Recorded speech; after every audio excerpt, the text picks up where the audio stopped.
So many of us get into the rut of going to the gym and just repeating the same workout over and over again. And this is especially true when it comes to the abs.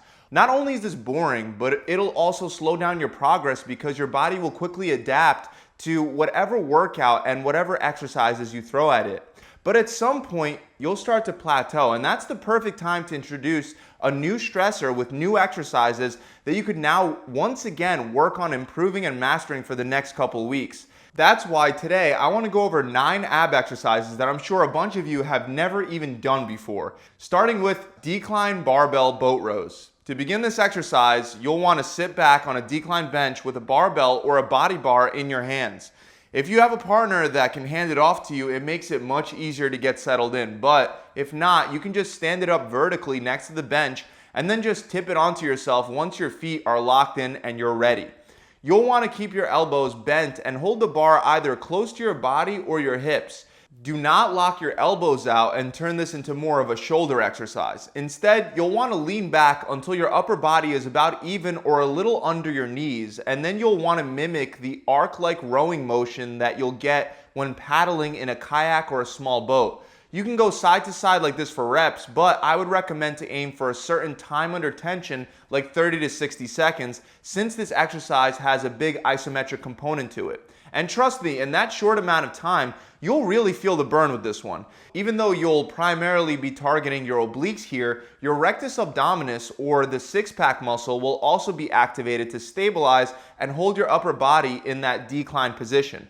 Another exercise you might have seen online but never considered trying yourself is the raised leg ab stack. This one will require you to use the risers that go under the aerobics steps. These risers are available at almost any gym, and you could usually find them by the group class areas.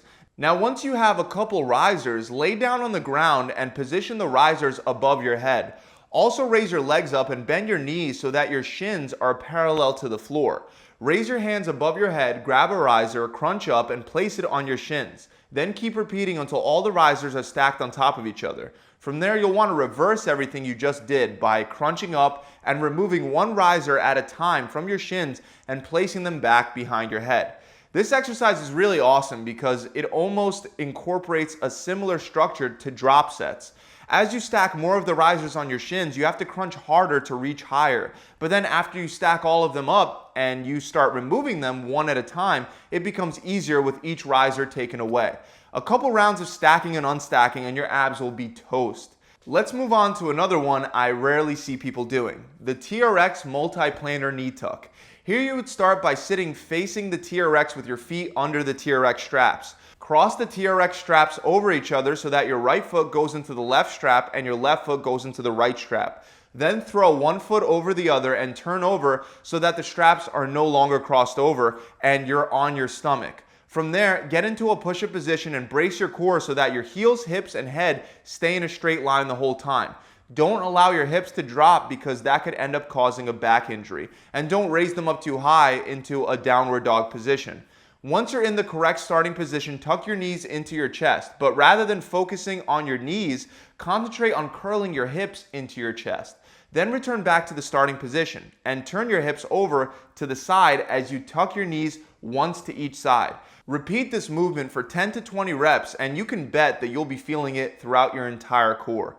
Another great one that's a little more advanced is the hanging L-sit leg lift. Now, if this one seems a little too tough for you, don't worry, I'll give you a couple of regressions, but the exercise is done by hanging off of a pull-up bar with your legs already raised up at a 90-degree angle in an L-sit position. Next, you would tilt your upper body back as you raise your legs up until your feet or shins meet the bar, and then slowly lower your legs and rotate your body back to the starting L-sit position. Most people are unaware that regular hanging leg raises primarily work the hip flexors, not the abs. But by starting in an L-sit and by curling your hips into your chest, we target the abs much better. With that said, if this is too hard for you, then try to do it with your knees bent instead of extended. It would be the same idea here, except you would basically be doing it in a bent knee L-sit position. Now, if it's still too hard to reach the bar with your knees bent, just try to curl your knees and hips towards your chest as high as you can before returning back to the starting position and repeating for reps. Moving on to exercise number 5, we have power rope medicine ball slams. Now, this one will require a medicine ball that has a rope attached to it as well as a concrete wall. If you don't have a concrete wall or a power rope ball, I'll show you a couple of variations you could do with a regular medicine ball in a second. To begin this exercise, normally, start by standing close to a wide enough concrete wall with your back facing it. Hold the rope with both hands and then turn your body with force and slam the ball into the wall on one side. As soon as it bounces off the wall, you'll want to explode in the other direction and slam it into the other side. Then go back and forth trying to aim for a time like 30 to 60 seconds. This exercise looks crazy, but man, will your obliques be burning. Another way you can do it if you don't have a concrete wall is to get down on the ground into the same position you would for Russian twists and then twist back and forth as you slam the ball from side to side. Now, if you have a wall but not a medicine ball with a rope, you can take a regular medicine ball, position yourself close to the wall, and follow an arc-like path, rotating your body and accelerating the ball from your hips, ultimately slamming into the wall for reps. Another awesome exercise that most people aren't doing is the incline pull-up. And if you're thinking, I've already known about pull-ups, I challenge you to try it on an incline because it feels totally different and puts a lot more tension on your rectus abdominis. If you have a decline bench, it'll help, but you can also perform this exercise just by taking a regular bench, setting it at an incline, and holding onto the pad behind your head. But regardless of which of these you use, you'll want to lay back against the bench, grab something sturdy behind your head, and point your feet straight up towards the ceiling. Then drive your hips and your legs straight up, almost in a straight line. You don't want to wind up with your feet and your legs going over your head. Next, we're going back to the obliques with a great exercise known as landmine Russian twist. Now, I know a lot of people out there that don't know about regular landmine 180s, where you would place the barbell into a landmine and rotate the barbell side to side with your arms extended to target your obliques. But a variation of this exercise that could be much more effective for your core is the landmine Russian twist. The major difference is that with the Russian twist version, you would start on the ground with your feet and upper back slightly elevated off the floor. Then, just like you would with the landmine 180s, you would keep your arms pretty straight while turning the barbell from one side to the other.